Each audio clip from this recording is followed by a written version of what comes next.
Hi, I'm your host, Erica Polsinelli, and welcome to Evolve by Erica, the podcast, where we talk all things spirituality, ascension, health, wellness, and beyond.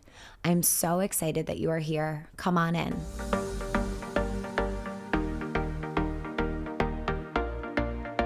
Hi, guys. I'm excited for this episode today. I had the opportunity to sit down with Lauren Papanos. First of all, we tried to schedule this for so long and it finally came through, and I feel like it's at the perfect time because currently I know and have heard of so many people, whether they're close to me and my family or just people that I know, who have been struggling with hormone imbalances. And I think it's just such a timely episode. She brings so much information. We specifically talk about PCOS, just any hormone imbalance you may have in the body. We go into talking about how we can maximize our results through fitness and through workouts with our food, the best food to eat before you work out, the best food to eat after you work out, how much protein you should get each day. And you guys know me by now. I'm very fluid and flowy, and I don't tend to much structure in my life in many ways. For example, like with the number of grams of protein I eat, or when I eat, or how many meals I eat a day. I flow. But I feel like it's extremely important to have a framework and to have an idea of what it is the body needs to really optimize our health and our functioning, and then do it our way and do what feels good for us. So everything that she shares today, I want you to just take what works for you and what you think you could apply with zero restriction, and just take what works, take what resonates, and leave the rest. Because I think we can learn through so many different areas of expertise and so many different experiences. We're living in the age of information, where there's just so much. And I'm in the place now, being in my 30s, where I need to get a little more serious. I want to be a little more serious about what I'm eating, how I'm eating, what my body is receiving, and the diversity of that, the intention of all of it. And yeah, that's where I'm at. And I thought that this would be a great conversation to share if you are someone who would like to do the same, or who has been struggling with a hormonal imbalance, or just want to learn more about this to make sure that you're not, and that your body's in this really nice balanced state of homeostasis. So I hope you enjoyed the episode. Lauren was an angel. She's so sweet. She shared so much information. I feel like I know so much more after this episode. And if you have any questions, you could totally reach out to her. We're going to link her page in the show notes and her resources. She offers a ton of different programs. So sit back, relax, and listen, and I'll see you on the other side. Oh my goodness, I'm so excited to have you here today, bringing that West Coast sunshine energy to the space. It's nice for you today, though. It's a beautiful day in New York. I know. I was just telling them, I was like, it's hot. It's hotter here than it is in San Diego right now. Yeah. We have like very weird weather patterns here. Yeah. I'm a little sketched out by it some days. Like this morning I woke up, there was this very odd haze. And the light won because it burnt off, and now it's like a beautiful, perfect blue sky. Yeah. But there's some weird weather things going on, but hopefully it clears and we get to enjoy a beautiful summer here. Yes. I'm so excited to have you here. As I was saying to you earlier, I think being in my 30s, I have a very brand new relationship to, and it's always evolving, but to food and what food it does for me and how I see it. And it seems like you really go there in so much of your work on how we can best utilize food to support our body, to support our hormones, and how we can use it in conjunction with our workouts and how we work out to have this beautiful balance. Yeah. So I'm excited to go there today. Do you want to just introduce yourself, tell everyone about you and your background? Yeah, definitely. So my name is Lauren Papanos. I am a registered dietitian. So I went to school, got my bachelor's, master's degrees in nutrition sciences, and then got my RD license. Then did some postgraduate training in endocrinology and hormones, and then in functional medicine. So that's really kind of where my philosophy and background came from. And then my first career, I was working as a sports dietitian. And so I became board certified in sports dietetics. I was working with elite Olympian athletes and was just seeing the pervasiveness of hormone imbalances and how much their nutrition impacted if they were dealing with a hormone imbalance, and then how they were able to recover from those hormone imbalances, and how it was also impacting not just like their cycles, but also things like their risk for injury, their brain, their cardiovascular health, their mood, so many different facets of their life. And I realized that so many people were dealing with these hormone imbalances, and they were impacting just even risk for chronic diseases, but just their day-to-day well-being and function. And that's why I started my private practice. Functional Fueling was to just help people that are experiencing hormone imbalances, different hormone conditions. And I dealt with my own as well. So have that own like personal story that really, I think, solidified why this is my purpose. Yeah. Oh my goodness. What a powerful and important purpose to have right now, because I feel like so many people are really experiencing this in some way or another. With the athletes, how did you know that they were experiencing hormone imbalances? Were they reporting about their cycles just being irregular, or did you see some things that kind of like raised a red flag for you? We were doing a lot of screening. So I was working in sports medicine, and so we were running labs on every athlete. Like when they come through, they do a physical, they get labs done. And I was working at UCLA, so it's kind of like the top tier in terms of what we had access to in terms of labs and doctors and specialists and such. So it was through testing that we were able to identify, and then also symptoms. And then if we saw that there was any yellow flags or red flags that they were maybe heading in that direction, or that there was already issues at play, then they came to me, and then I treated them nutritionally and through supplements to be able to start healing, and then repeated labs and kind of went from there. Were any of them aware of it before? Definitely aware, but not aware of how it was impacting them in so many like different ways. Mm-hmm. And I also think that with that population, there's almost this award that you are given if you have a hormone imbalance. It's pretty crazy. But the way that it's talked about is that if you have a hormone imbalance, like if you're not having a regular cycle, that means that you're training hard enough. Like you are pushing your body to its limits. Oh, wow. And that's considered good. Wow. And so the whole thought pattern around it is just wild, right? It's like push your body to the absolute brink so that you shut off your reproductive system. Holy shit. And then you're awarded for that. And that's being awarded by coaches, being awarded by teammates, culture. And so they have no desire to get better, really, because why would they if that's what they're being awarded for? Wow. That's really intense. Like I have full body chills, but not like good chills. Yeah. You know, like I'm worried for you. Chills. Oh my gosh. I can't even believe that's the thought process. Yeah. I do feel like in our 20s, and I was talking to you about this before we hopped on, how it's just, we could very easily be disconnected to our body. Mm-hmm. And I've heard you speak about being very mindful and careful how you present information around food or exercise to the 20-ish population because of their developmental stage that they're still in. Can you speak to that a bit more? Well, there's so much development that's happening really. And I think that even, up until you're really 21, 22, the brain is still not even fully closed and fully developed. And so every interaction really makes a difference in terms of how someone perceives something. And unfortunately, a lot of young girls especially are exposed to diet culture, maybe through things that their parents are doing, through what they're seeing in media, whatever it might be. And then that's then impacting their relationship to their body and to food. And it's not that anyone that's older than that is, not that they're resistant or that's not going to happen to them. But these issues really start to build when women are in their early 20s or even younger. That's when they start to develop these relationships with how they see their body and how they see food. And then that really perpetuates this cycle of where maybe people are always focusing on, okay, the way that I eat is just about numbers, or the way that I eat is just about the way that my physical appearance is, the way that my body looks or the way that my skin is, whatever it might be. And those are fine because, maybe those are things that you put a lot of weight on, and those are things that are prized by society. But at the end of the day, some of the people that appear to look the best or what society deems to be the healthiest are really struggling internally. And I see it clinically every single day that, the people that maybe you see on social media that look lean and they look like the pinnacle of health, internally, they're really dealing with a lot of turmoil in their health. So we really have to go back to is like looking at what does our body need internally. And I really believe that when we can do that and when we can focus on the best things for our body internally, that the external takes care of itself.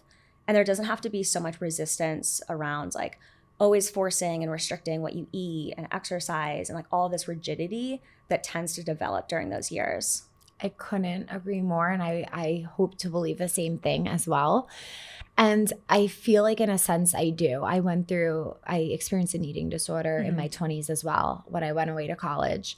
And it was so weird because it actually wasn't at all about body image. It was control. It was a game almost where my roommates, it was Halloween and they wanted to go on a diet. And I was like, diet?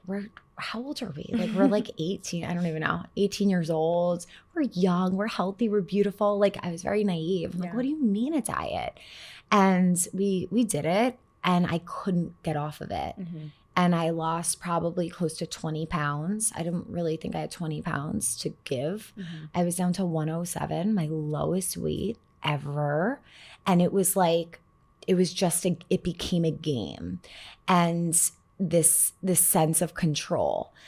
And now being in my 30s, like sometimes when I talk about it, I think people who are in that state, which is such a hard state to be in, are kind of like, oh, if she had that, she still has it, because it is such a dark space to be in and you feel like you can never get out of it. Like I remember praying to God, being like, help me.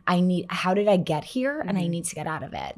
But going into my 30s, and of course, working with the nervous system and meditation and fulfilling other spaces in me, being closer to my family, that was a really big thing. I was homesick. Being able to feel fulfillment in other places, I was able to find this really great relationship with food now. And you absolutely can overcome it, even though it's such a dark, really deep battle. It's definitely possible. But it makes so much sense what you're saying, how impressionable we are in our 20s. And I want to believe that with all the information we have access to now and how wellness focused our culture is becoming, I'm so hopeful that women, girls, even guys in their 20s can see that it's all about taking care of within, because at the end of the day, everything is our health. And in order to get a physical outcome, sometimes we think we have to actually subtract what is actually healthy, like butters and oils and all of those good fats. I remember that being a thing for me. And now I'm like, oh, the more oil, the more butter, the better. It's good for your skin. It's good for your hair. It's good for your reproductive system. So I'm so hopeful with all the information that we have right now, and with how health focused and wellness focused I think we're going as a society, that hopefully women in their 20s aren't as, I guess, impressionable or vulnerable to the whole body image thing. But it's so challenging when you're going through it.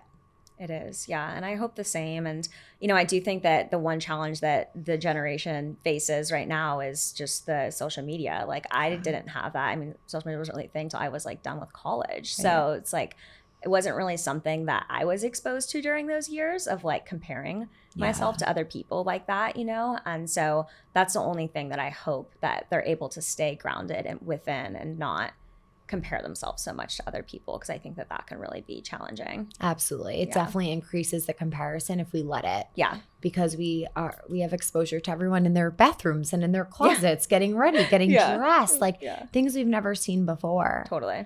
Yeah. So I love how you touched upon taking care of the body within, and everything from the outside comes. I really have learned to believe that and grown to believe that, and also know that every body is different, and someone else's natural state, if I look at them and I think they look unbelievable, that's for them and not necessarily for me. I need to find that balance and great space within my own body to be in that balance of health. And I know for me, when I went through that really hard time in my 20s, my cycle was an indicator that something was very wrong. When I lost my period for 2 years. And that was like, okay, that's it. I'm getting help and I'm becoming an outpatient somewhere to get the support I needed. So I think our cycle is such an indication of our health. And today, a lot of people are having irregular cycles, and it's not necessarily because of restriction in eating, but I guess possibly environmental or other interventions we may be taking. What do you think are some of the major causes of these hormone imbalances we're seeing? Yeah, it's a good point you bring up because there are so many different types of hormone imbalances, and sometimes it can feel like there is a blanket statement made that like this is how you achieve balanced hormones, but that can really mean something different for everyone. So like what causes polycystic ovary syndrome or what drives it is very different than what drives amenorrhea, which is like what you experience where you lost your period for 2 years, which is very different than what causes hypothyroidism. So there's so many different imbalances that are at play, and the way that we approach them looks different based off of what's going on. But I truly believe that as it relates to a lot of our hormone conditions, the two biggest drivers is our food system and what we've been exposed to for many years, and then things like endocrine disrupting chemicals, which have been in our environment. Our food system, which isn't just necessarily kind of related to like processed food and things of that sort, although I do think that that has a big impact on us because if we're eating processed food, even if it is healthier processed food, it's still devoid of things like minerals and vitamins, that provide us with all the building blocks to be able to make and convert hormones like we need to. So yes, we're eating maybe enough energy, but are we getting in the building blocks to be able to create these hormones? And that's really where nutrition has the biggest impact on your hormone function. So that's part of it. It's also how those foods are paired together. So one of the things we know with PCOS, for example, is that about 70% of women with PCOS have insulin resistance. And insulin resistance is the same thing that causes type 2 diabetes, where there is difficulty with the body's ability to take the sugar that's in our bloodstream and get that into cells like our muscle, our brain, our liver. And so our body's resistant to this hormone. And when that happens, then that actually increases the amount of testosterone and other androgens that are made that then cause all of the PCOS symptoms like infertility, irregular cycles, acne, hair loss on the head, all of those types of things. So that's not for everyone with PCOS, but that is a very large chunk of women. So that kind of goes back to is like how we are eating. And I think that part of the where we've gone wrong with that maybe is just so much rushing and just so much like focus on convenience and trying to create this life that really doesn't like go center around food, right? It's more so of like, how do I work and do all these things? And then food is an afterthought. And make sure I eat. Yeah. And then like, okay, let me just Uber Eats because I only have 5 minutes to be able to eat right now, as opposed to the way we should be thinking about it is thinking about food first, because that is our nourishment. It's literally how we fuel every function in our day. And then all those other things kind of happening secondarily to that. And then endocrine disrupting chemicals is just a class of different chemicals that are really ubiquitous. They're in everything. And with the, industrialization, they've become more ubiquitous. And so they're in everything from like your mattress to your beauty products to your plastic water bottle to everything that we're exposed to. And they're called endocrine disruptors because they have the ability to essentially displace our own hormones' ability to bind to receptors. So like we make hormones, but then in order for those hormones to actually do anything, like for estrogen, for example, to bind to receptors on our ovaries, where then it helps with reproduction, we need that estrogen to be able to bind there. But if we have this incredible amount of endocrine disruptors in the body because we're being exposed to them constantly, we're not supporting our detoxification to help get them out on a regular basis, then that estrogen you're making isn't getting on those ovarian receptors to work as it should. And so then that can drive hormone imbalances too. And we know that even with conditions like PCOS, that early exposure to endocrine disruptors, whether that's in utero or during early childhood for many years, is part of what causes PCOS.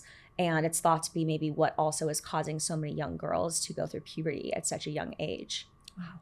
So you think being in utero and your mother being exposed to some of these things could actually be impacting that? Yeah. Wow. The fetus is incredibly sensitive to endocrine disrupting chemicals, especially in the first trimester. Wow. And then also they can be actually transferred through breast milk as well. Wow. That's wild. Yeah. And does that also relate to like the man's sperm who might be consuming or using products? Yeah. Endocrine disruptors are a big part of male factor infertility, of what impacts sperm morphogenesis, so like essentially the shape of sperm, how modal sperm is, so how quickly it can swim to fertilize the egg. So really, if we're thinking about like preconception, we want to be trying to remove those exposures and then help the body detoxify of them. Really not right before conception, because if you start detoxifying all these, then you've got higher levels that are like circulating around, and then you conceive, and then the fetus obviously gets exposed to higher levels. Wait, what do you mean by that? Yeah, so you want to try to, if you are thinking, okay, yeah, like we probably haven't been great about endocrine disruptor exposure, I always recommend for people to start getting rid of endocrine disruptors and start supporting their detoxification systems about like a year, at least 6 months before you try to conceive, because you need time in order for you to get them all out of the body and then have like a cleaner slate, if you will. If you try to do that like 3 months before you conceive, then you've actually mobilized things, because they store in our fat tissue. So you've actually mobilized them, and then you have like more that are circulating around, right? And whenever that haven't been like cleared yet. Yeah, exactly. Interesting. Oh, wow.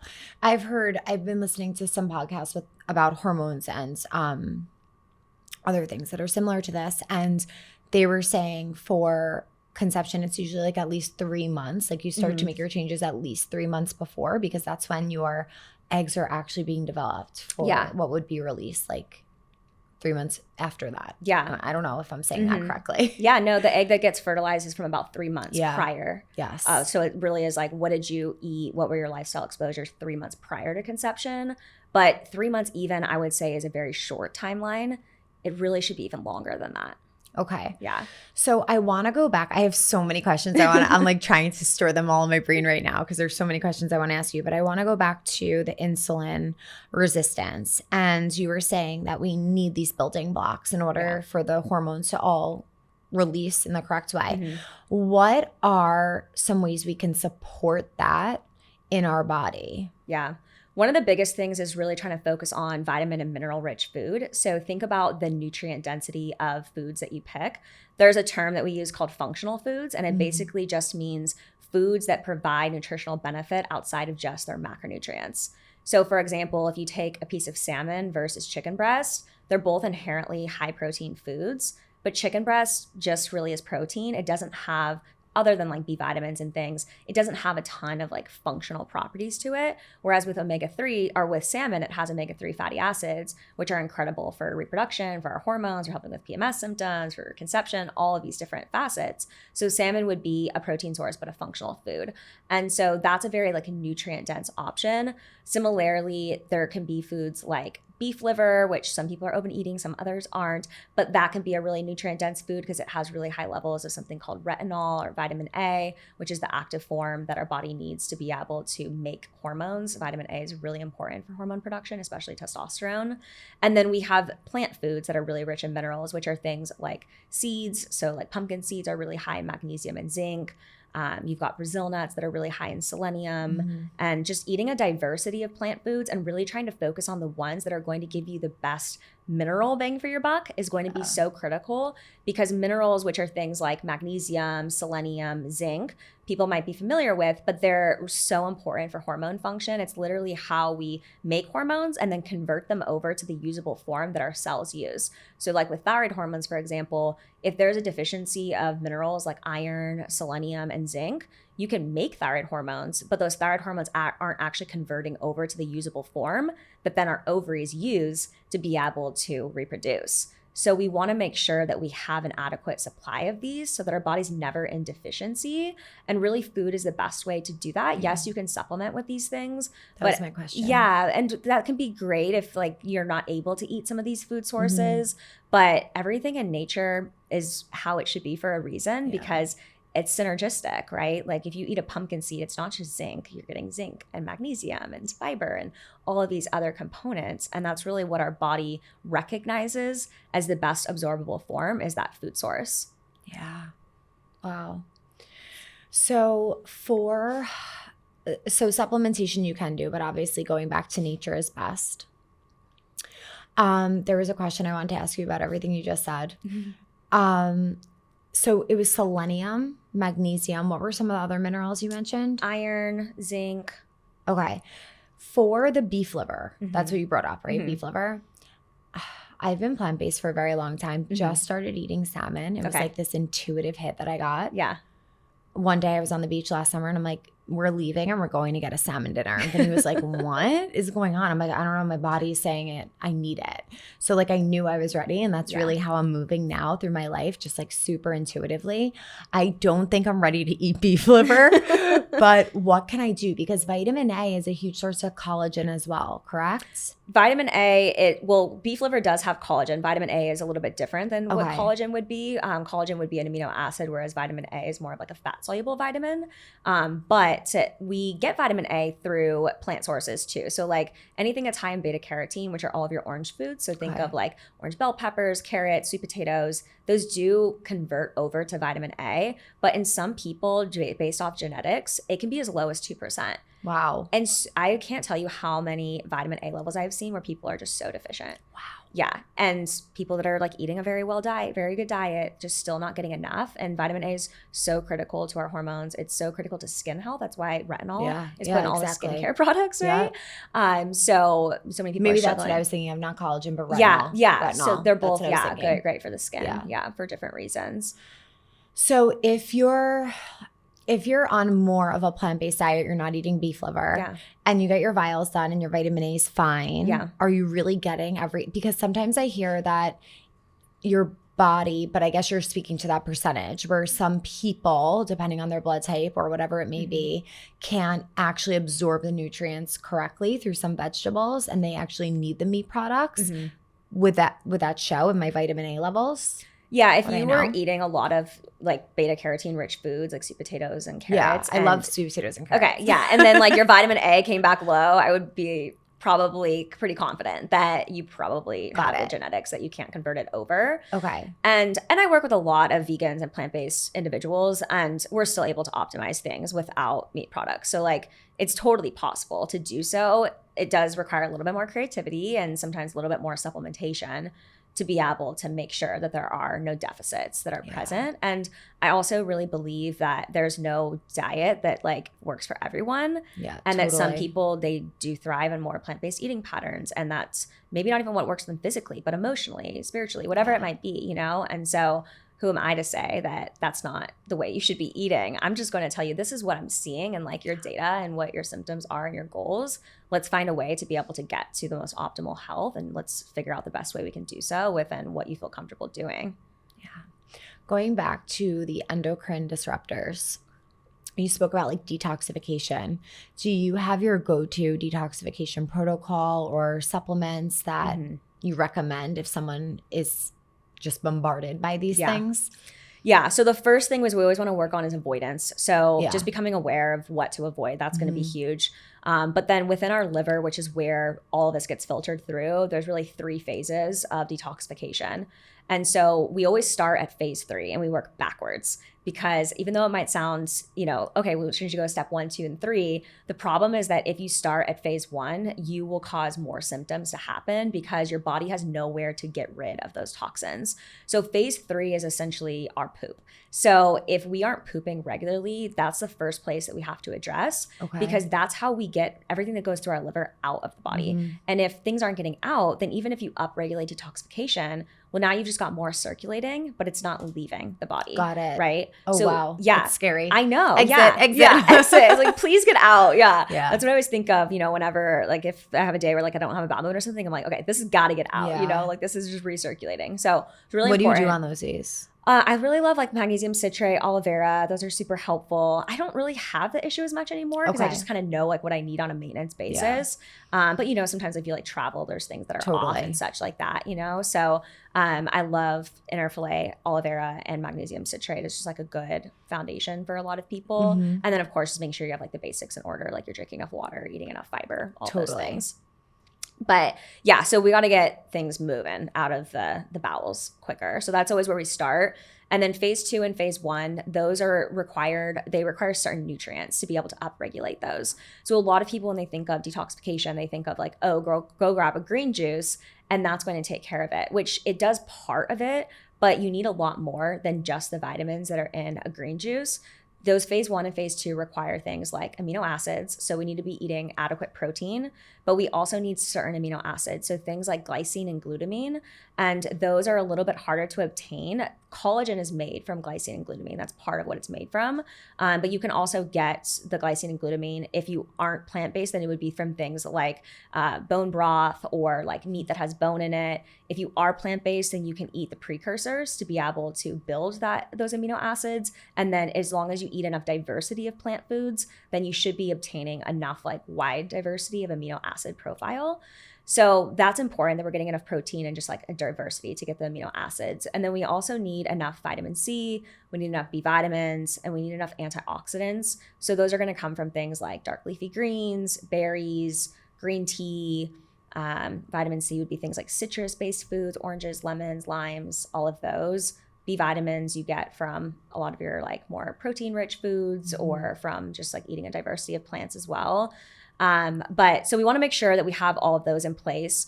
It's really important that we're eating enough bitter foods because those help stimulate bile flow, and bile is like Clorox for our liver. Wow. Yeah. So those would be things like grapefruits, arugula, beets, green tea also is very bitter, dandelion, also very bitter.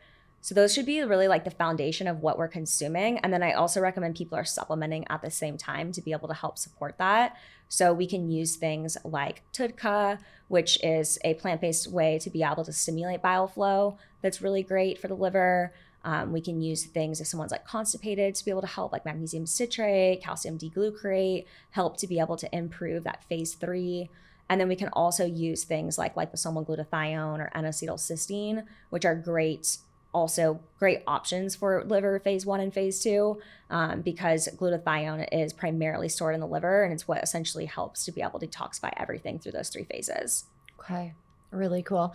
Is there ever a time where you should stop the glutathione? I actually take that every day, the Symbiotica one. Is that something that can be taken every day? Yeah, you definitely can. Yeah, and I almost would. The only thing with glutathione to note is that it have a short half-life, which just means that it doesn't stay elevated in your bloodstream for very long once you take it. So it's better to take a smaller dose, but several times per day. Oh, wow. Yeah, so like take it like half a dose twice per day or 3 times per day if you can, versus but before doing it just food, once. Right? Like you can't take it right when you ate or something. It's like best that? to do it, on an empty stomach. Okay. Interesting. I didn't know that. Yeah. Really cool. Yeah. Same thing with vitamin C. It also is smaller dose more often is better. Okay. Cool. So I wanted to talk to you about maximizing our workouts with our nutrition. Something I think about in my mid-30s, just muscle mass is like a thing, and maintaining it and building it as we get older is more challenging than it is when we're younger and in our 20s. So I know you have so many tips about when to eat in relation to your workout, what to eat in relation to the time of your workout. Can you just give me like a lowdown of all that? Yes. Yeah. So we can really work with exercise to really create the best environment. And I always like to think of as like when you exercise, really be cognizant of like the environment that you're doing exercise in, because the environment that your body is in, so like what you ate, what the state of your nervous system is really going to determine what you get from that workout. If you're like going to work out and you didn't sleep well, you haven't eaten well, you're dehydrated, you're in this like high cortisol sympathetic nervous system state, don't even work out. It's like, or like even rushing. Like I know some days on my busier days and I'm like, I gotta get a workout in because I'll feel my best if I move. But then it's like, wait, am I stressing myself out by doing this? Yeah. Because you feel the cortisol. Totally. And exercise is a stressor. That's how we recover, and that's how we build stronger muscles from it. But it is too much of a good thing sometimes when our body's already under a lot of stress in other areas. So we really want to just make sure that we're checking in with ourselves are all of those factors at play, and then really being aware of what we're consuming around that exercise to be able to maximize it. Like you mentioned, muscle is so important as we get older. Really after 30, you're starting to lose muscle every single year, which is just so crazy to depressing. think about. I know. It's like you had all that time in your 20s and then it's challenging. And so you'll be lucky if you can even sustain muscle, especially once you get like 50 plus. You'll be lucky if you can even just sustain it. But muscle is what helps to be able to dispose of glucose. So it's responsible for about 80% of carbohydrate disposal, which means that the more muscle we have, the more we stimulate muscle, the more efficient our body is at getting the carbohydrate, the sugar that we eat into our muscle and out of our bloodstream. So to prevent things like that insulin resistance that we talked about. But it also helps prevent like fragility as you get older and helps like support your resting metabolic rate, all of those functions. So we can create the most like muscle supportive environment by making sure that before exercise, we have some carbohydrate and we have some protein. We really want to try to avoid things that are high in fiber or high in fats because those slow down the digestive process. And we want to make sure that before working out, we want to avoid them? Because if you have a lot of like vegetables or beans, or if you're having a lot of oils and avocados and nuts and seeds and things of that sort in excess, in a short period of time before you start exercising, it's going to take that blood flow away from your muscles and it's going to take some of it to your digestive system.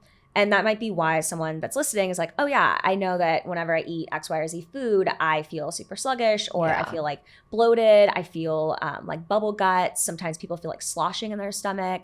That's because that blood flow is not at your muscles. It's in your digestive system. So we want to try to work with that by consuming foods that don't require a lot of work to be done digestively, and then really focusing on, okay, what's going to support and prevent lean muscle breakdown while we're exercising, and what's going to give our muscles the fuel that they demand during this exercise.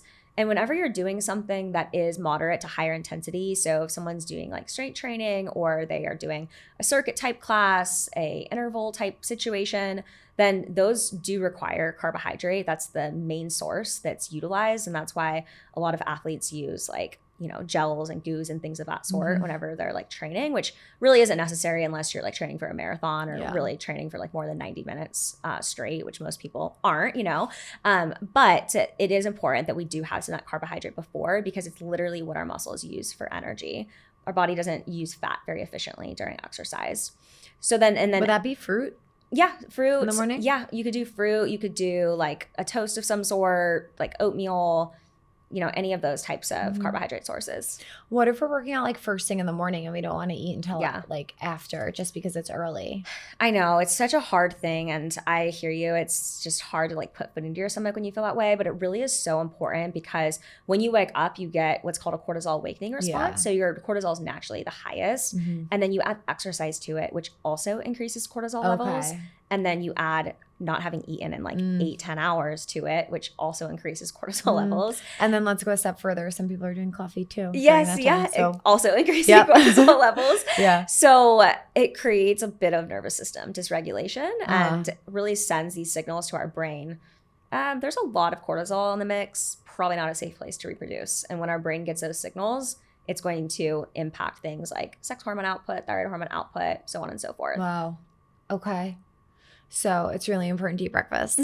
Or just have something small, if like even just some fruit. Yeah. I could do that. Yeah. I work out really early in the morning, and by nature, I don't eat very early. Yeah. And more recently, in my 30s, my later 30s, I have been like creeping up there and like, okay, like 10 o'clock feels better to eat. Oh, 9:30, actually, I feel hungry. Like I kind of wait until my body tells me. Yeah. And it's learning. Because for so long, I don't know. I just eat so much later. Yeah. A lot of it's habitual too, I mean, our body's all on a clock. So if your body's always been used to eating later, it's just what it's going to do habitually. But you can shift it and start small, like Noka. I'm not sure if you're familiar with those, but they're like these little pouches they're plant-based. They're fruit and like a plant protein that they mix together. So like those can be a really great option if someone's just starting out and just needs like something really light. I do like berries. Yeah. You can do banana. Just add a little bit of protein to it. Oh, add protein. Okay. Yeah. So like you could do like a plant-based protein, or like a cottage cheese. Yeah, cottage cheese. Love cottage cheese. Yeah, definitely. Okay, cool. Yeah. So just a little bit. How much? I would say like, a like small bowl of cottage cheese. So like half a cup, and then about like half a cup of berries. It doesn't need to be extremely substantial, especially if the closer you get to exercise, the smaller it should be and the less fiber and fat it should contain. So if it's like 30 minutes before exercise, like a half cup of cottage cheese with a half cup or a cup of berries is perfect. Okay. Yeah. And then what about after? So after, you have a little bit more flexibility, but we want to work with what's happening in the body. So we definitely want to make sure that we have some protein. If you haven't eaten and it's been at least 3 to 5 hours, then it's best to try to eat as soon as you get done exercising. If you ate, like an hour or 2 hours earlier, you have a little bit of wiggle room. Like you could wait an hour or two to eat. We really just want to make sure that every 4-ish hours that we have protein in the system, because that's how our body is going to build stronger muscles to be able to recover from that exercise we just did. So you can really flux that timeline based off of when your last meal was. But we want to make sure that we're definitely consuming enough protein. I would say for most women, it's about 30 grams worth. So each meal? Yeah, especially after exercise, but yeah, at each meal. Okay. Yeah, so if you're doing like eggs, 1 egg is about 7 grams of protein. So you mean like 4? So I know it would be a lot of eggs. So you can either do all eggs, or you can mix the eggs with something else and do like 2 eggs and then add some like turkey bacon, or add the cottage cheese bowl on the side with it. Yeah, that might feel more practical for people. And then you also have the best insulin sensitivity after exercise. So we talked about earlier, like that whole insulin resistance thing, right? Well, after you get done exercising, your insulin is very sensitive, which just means that your muscle is like a sponge to replenishing what you just depleted. And so the carbohydrate after exercise is more able to get into your muscle and get stored. And so for people that are more insulin resistant, that have conditions like PCOS, hypothyroidism, it is really helpful to try to consume the most of your carbohydrate in that day after exercise, so that you're really working with like the natural physiology of what's happening in your body. So most of the carbs after that exercise. Yeah. Okay. Yeah. And I think that kind of makes sense too, because sometimes I just recently took an Orange Theory class while I was away. I don't do that at all. But we took it. We were away. Our friend was has been practicing there, and we all went. And they talk about like getting in the splats, like these splats. And then like if you get a certain number of splats, that means you're like burning calories all day. Yeah. And it makes sense that like you need so much replenishment, and the carbs, if that's true from your workout, like if you're still burning after, you need to make sure that's like all filled up. Yeah. Yeah, you just, like I said, that's your main energy source during exercise. So you just depleted that gas tank. It's like if you just drove 30 minutes, well, you're going to have to refuel the gas tank, right? So and that's strictly with carbs. Theory. Yeah, strictly with carbohydrate. You're burning a little bit of everything, but it's mostly carbohydrate that you're burning. And they also help to be able to bring down cortisol levels after exercise. So if you're someone that is dealing with a lot of like anxiety, nervous system dysregulation, it's really important that you do have some carbohydrates after exercise, because it is going to help get you back down into that parasympathetic state. What about people who like follow keto? Well, it's a little bit of a different situation for them because they are fat fueled. So, yeah. So it's like their body is burning fat for energy. Okay. And so their recommendations are going to look different, where they would just prioritize fat. Got it. So fat and carbohydrate are our main energy storing nutrients. So it's like if your body's not burning carbohydrate for energy, then fat is what it's burning for energy. Protein's kind of just like sustaining us. But most people aren't in ketosis, so most people, even if people are eating a lower carbohydrate diet, they're still burning carbs for energy. Like that's their primary fuel burning source. So after a workout, it's not necessarily all about the protein. It's really about the carbohydrates or the fat, depending on your philosophy. Yeah, exactly. Yeah. And the protein's important for different reasons. But if we want to work with like what our body is naturally in the environment to do, then try to push as many of your carbohydrates in that day after exercise. You're going to feel so much better. And like I said, it's going to work better for what your metabolism's already naturally doing. Yeah. Sometimes I think about how much protein I'm supposed to get in a day. Like I really released any structure or number or whatever it is after my 20s. And I lived so much more intuitively. But then as I got into my 30s, I'm like, I do want to make sure I'm getting enough protein. And I'm not trying to live by a number that I have to reach every day, because that's not how I live. But at the same time, have some type of framework and idea, making sure I'm getting what I need.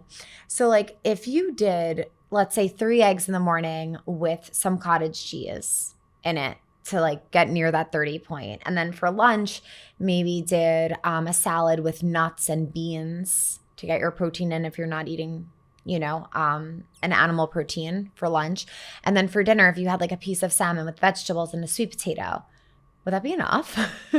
You're probably a little bit low, just depending on your portion size. But yeah, and like I'm not a big, like when I say 30 grams, I'm not like go measure and like weigh your food out. You know, it's just like to kind of give people it's a framework. Yeah, and I think we all need an idea of where we're supposed to be a target. Yeah, totally. And so I think it is more helpful though to conceptualize like, what does that look like? So like you said, it's like, okay, 3 eggs plus the cottage cheese, right? Like kind of think of it that way is more helpful.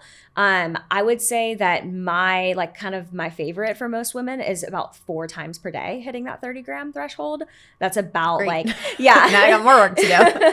That's about like the perfect kind of time frame, because if you're only having it 3 times per day, 1, you're still a bit low in terms of like your total protein needs for the day. But then 2, you're also not maximizing what we call muscle protein synthesis, which is essentially like our body's ability to rebuild muscle. It happens about every 4 to 5 hours. Wow. So if you're only eating 3 times per day, then you're missing out on at least one opportunity. Wow. Okay. Any fun ways to get protein in? I mean, I would definitely focus on more of those like functional sources where it's not just, I think that's one of the mistakes, people make, is that sometimes it's like they're so focused on hitting like numbers that all of the nutritional value of that food goes to the wayside, right? So like, don't do that at the expense of hitting protein. Like don't make yourself uncomfortable, with how you're feeling. But some of the best nutrient dense sources are going to be things like your eggs, especially if it has the yolk in it. Beans are a great source, one of my favorites, legumes of all sort. You do need quite a bit of them. So so I would pair them with like nuts, where it's like you're getting another protein source, because nuts or beans by themselves, it's just not quite high enough. But those are great options. What else? If you're eating fish, then salmon would be great. Sardines, those fattier fish sources are great. But even shellfish is great too. It has quite a bit of minerals in it, especially things like oysters. And then if you are eating other animal proteins, I would really try to focus on more of your like fattier proteins, which I know goes against what a lot of people do. But when people are so focused on like eating muscle proteins like chicken breast and turkey breast, but they really don't have the nutritional functional properties that you would get if you were to have it like a whole bone-in chicken. Everyone talks about collagen. It's like, well, where does collagen naturally come from? It comes from the bone that's in proteins. So if you eat a whole chicken, you're getting a ton of collagen content in that. You're not getting any of that if you eat chicken breast. So it's really just trying to maximize like what are those protein sources you're having, with like also providing the most mineral and nutrient density that you could possibly have. I like to, for a snack, since it can be hard to hit that 4 times per day, usually lean on some type of like protein powder replacement type option. We just want to be really mindful with brands that we're using there, as there are some not great options. But like you could do collagen and like add that to a coconut yogurt, or like add it to a Greek yogurt, cottage cheese, whatever it might be, and then add nuts to it. Like that would be a really easy way to hit 30 grams of protein. There's some good like plant-based protein options and other types of like animal-based protein options like egg white and bone broth proteins that also would give you really close to that 30 grams. And you would just need to do like a scoop of that, and maybe you make like a smoothie out of it, and you're just adding a little bit of veggies or fruit to it. And cooking, I have been using bone broth. Cooking veggies in bone broth or rice in bone broth too can up that as well, I guess. Definitely, right? Bone broth, you get like 10 grams for a cup, so. I want to shift gears back to the PCOS label and category, because I feel like I've heard that people can kind of just hear these symptoms and check off if they have 2 of them or 3 of them. That means, yes, they have PCOS. And like, now what? So I know you spoke about like really getting to the root cause of what's going on in your body. What are some of the root causes in the body? I think like the thyroid might be one of them, or what other causes could be causing that diagnosis? And I think also that because PCOS has become a lot more diagnosed and more recognized, that there is a bit of like misdiagnosis happening. I see quite a bit, or even people kind of like self-diagnosing because maybe they have a couple of the symptoms. But really, in order for PCOS to be diagnosed, you have to have at least 2 of 3 criteria, which is irregular cycles, high androgens, which would include things like testosterone, DHEA, and then you have to have multiple cysts on the ovaries. So you need an ultrasound, you need lab tests, and then we need to know cycle history in order for a diagnosis to happen. So we're looking for at least 2 of those 3 criteria. I think it's really important. It's not something that's really recognized by conventional medicine, at least not yet, is to also identify as what type of PCOS is it, what's driving it, what's the root cause, because there are many different types. And most women, like I mentioned earlier, do have what we call PCOS IR, which is PCOS insulin resistance. And that's about 70%. And so, wow. yeah. And so generally it's not just that that's driving the PCOS, but it's a huge part of being able to put the PCOS into remission and, not dealing with the hormone and metabolic imbalances that are occurring. But there's also PCOS adrenal, which I see a lot in practice. And that is where your adrenal glands are making the androgens, because our adrenal glands that release cortisol and all of our stress hormones also are responsible for making androgens like testosterone and DHEA. And so nervous system dysregulation, being in fight or flight for many years, that can also be a major site of what's driving the PCOS. Mm-hmm. And I would say most women that have PCOS IR have some level of PCOS A, which is the adrenal component too. And then probably the two that are a little bit less common, but also other aspects, are PCOS birth control, which essentially just means that once birth control essentially triggered the PCOS. And for a lot of those women, they actually were dealing with a lot of the PCOS imbalances before they went on birth control. And this might have been when they were like 16, 17, and they were dealing with acne, irregular cycles, painful periods. And instead of the issue being investigated further, they were put on birth control. Then they come off birth control because they're trying to conceive. And then they find out that they have PCOS because all of those symptoms were just band-aided for like 10 years. And the reproductive system was essentially shut off for those 10 years. And then now we're trying to pick up the pieces after, and it's much harder to do that. So that's the third type. And then the fourth is PCOS-I, which is PCOS inflammatory. I would say it's probably the least common, but the most underserved population that has PCOS. And this is where inflammation is driving the high androgen production and the irregular cycles. And this usually occurs with people that have autoimmune diseases. So like Hashimoto's is the number one cause of thyroid disease in women. And most women, that's the thyroid condition that they have. And essentially it's just where the immune system attacks the thyroid gland and destroys the ability for those thyroid hormones to be made. And so that's part of the root cause of what's driving the PCOS. And so in order for us to treat the PCOS and improve the PCOS, we have to treat the immune system as part of that and supporting the immune system, antibody stabilization, to be able to help improve how the ovaries are making those sex hormones. That was so helpful and informative, and so much more than I've known. Like, I've heard PCOS so much, but have not heard all of the different, origins of why people could be experiencing that. Yeah. To wrap up, do you have like 3 of your go-tos for hormone balance and 3 of your don'ts? Like 3 do's, top of mind, 3 don'ts to help us just have a more balanced body and hormones. Mm-hmm. Yeah, I would say top would be just eating regularly throughout the day. One of the worst things is just skipping meals and going like really long periods of time without eating, because our body gets into a hypoglycemic or low blood sugar state.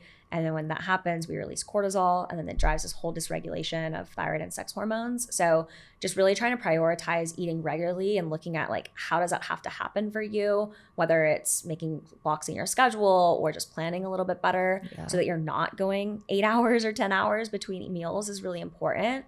Prioritizing those nutrient-dense foods. So when you're eating meals, really trying to think about, okay, like what is this providing my body? What are the minerals and vitamins in this? Because remember that those are what are the building blocks to making hormones and converting those hormones over to something our body can utilize. So we want to make sure that we're really picking density when we're talking about your food sources. And then I would say third source would just be supporting detoxification every day. Our world is so toxic. We're just exposed to those endocrine disruptors all the time. And so I really do think that for most people, they probably need to do more of like a intense detoxification period if they have been exposed to a lot of those and they're dealing with any of the side effects of it. But then we should be doing some support every day. And that could look like sweating, whether that's through exercise, sauna, hot baths, things of that sort, lymphatic drainage support, eating all of those liver supportive foods that I mentioned, maybe looking into utilizing some of those liver supportive supplements that I discussed as well. But something in each of those categories most days is going to be really helpful, to just staying on top of that, because our sex hormones go through our liver. And so when our liver gets backed up, you're going to see issues present with both your sex hormones and also thyroid hormones. So we want to keep everything like really clear in there and moving really efficiently. On the other side of things to avoid, I would say like first and foremost is just avoiding anything that's going to have those endocrine disrupting chemicals in it. So just starting to become mindful of what you're using in your environment, and then food supply too, because they're also found in the foods that we eat. So, for some people, it could be issues with like heavy metal exposure, eating a lot of foods that are high in heavy metals like tuna or brown rice and things of that sort if in excess. It could be things like glyphosate that's used a lot in like corn and wheat and such. So really just becoming educated, which I know it sometimes feels a bit overwhelming with how much is out there, but there's resources for these things that can help to be able to make it a little bit simpler, and start slow with it. Start with like one category, start with maybe like your skincare. And then once you've nailed that down, go to like your food supply and then food storage, and go through like all the different angles of where these things could be coming in, and just start to try to make some conscious changes. And you don't need to be perfect about it, but just really trying to do better is going to be so critical. I would say outside of that is just like if someone is consuming large amounts of alcohol, especially in one sitting, that's also something that's really going to disrupt hormones. We know that women's estrogen levels, for example, are heavily impacted by really even more than one alcoholic drink per day. So if someone is drinking large quantities, then that's going to be something that we want to take a look at as well, because it is influencing those sex hormone levels. Absolutely. And then I would say outside of that is just stopping like kind of eating in a way that feels forceful. So, like I mentioned earlier, sometimes we get so caught up in, I'm trying to hit 30 grams of protein, or I'm trying to, follow whatever I see on Instagram, whatever it might be. And then when that happens, like the diet we're eating becomes devoid of nutrients, right? And we're just focused on is like forcing these foods into our body that really have no purpose and no intention in terms of like how they're sending messages. And we have to remember that everything that we put into our body is literally chemical information. It's telling our cells how to function. And so we don't need to be perfect and be like obsessive about this, but more so just trying to be intentional about how am I nourishing myself? What is the information that I'm sending my body? Am I getting in those nutrient dense foods? And maybe if not, if it feels like I'm forcing things to try to hit like numbers or hit like certain paradigms and things, then where can I loosen up the grip a little bit to find this balance between the two? Totally. Those are so helpful. You're so, oh my gosh, you just know so much, and you make it so approachable and tangible. Thank you. I want to see what you eat every day. After talking about all this, I'm like, oh gosh, what did I bring today? I need to make sure I eat.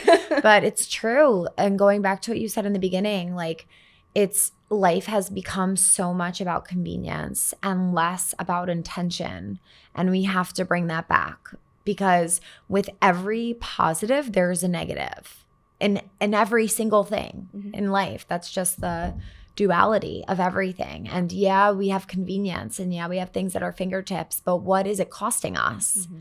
And it's just such an important message to really take in and reflect upon, and think about how we could be more intentional, and also giving our food a job to do. Like, I'm eating this salmon because I want you to come in and fill me with the omegas and give me the protein I need and support my skin, my hair, my ovaries, and all the things. And like really being with that intention and giving it the job to do. I believe so deeply in that spiritual aspect, because everything's energy.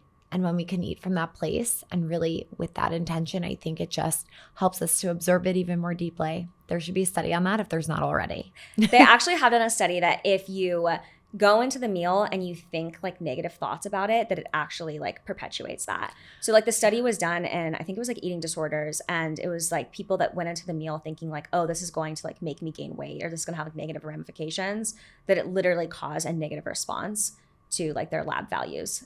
I believe it. Yeah. I don't even like having a negative or lower frequency conversation around food that I'm eating. Yeah.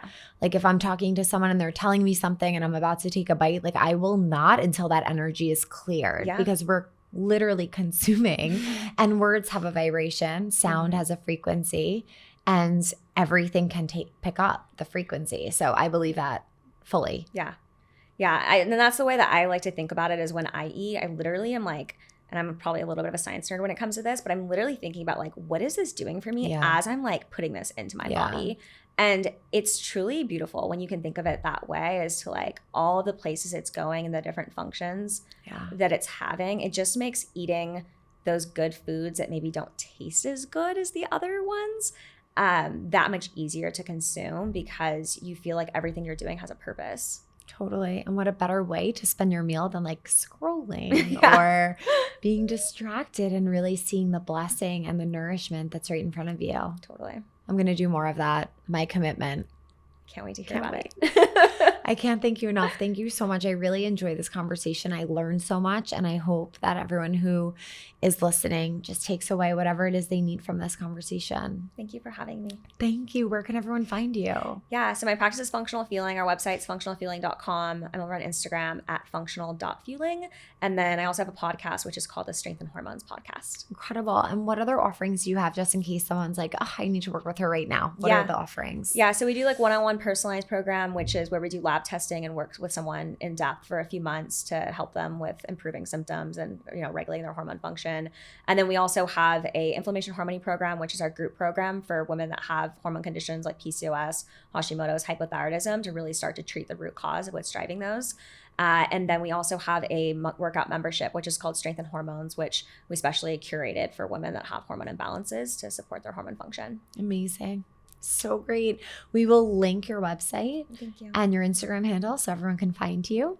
And thank you again. Thanks so much for being here. I hope you guys enjoyed that conversation with Lauren. As you can see, just so informational, literally taking notes while I was interviewing her. Gianna's here. She was taking notes too, just so we can have and refer to, because our body is our physical vessel. It's so important that we provide what it needs so we can function physically, but also energetically at our highest capability.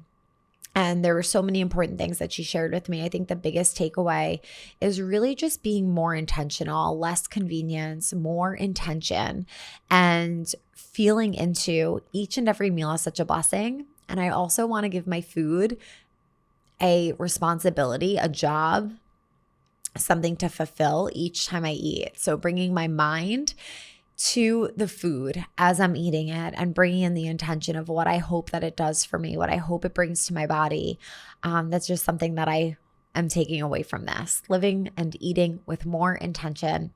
I hope you enjoyed the episode. Please feel free to follow, reach out to Lauren if you're guided to, and I will see you next time. May the long time sun shine upon you. Sat Nam.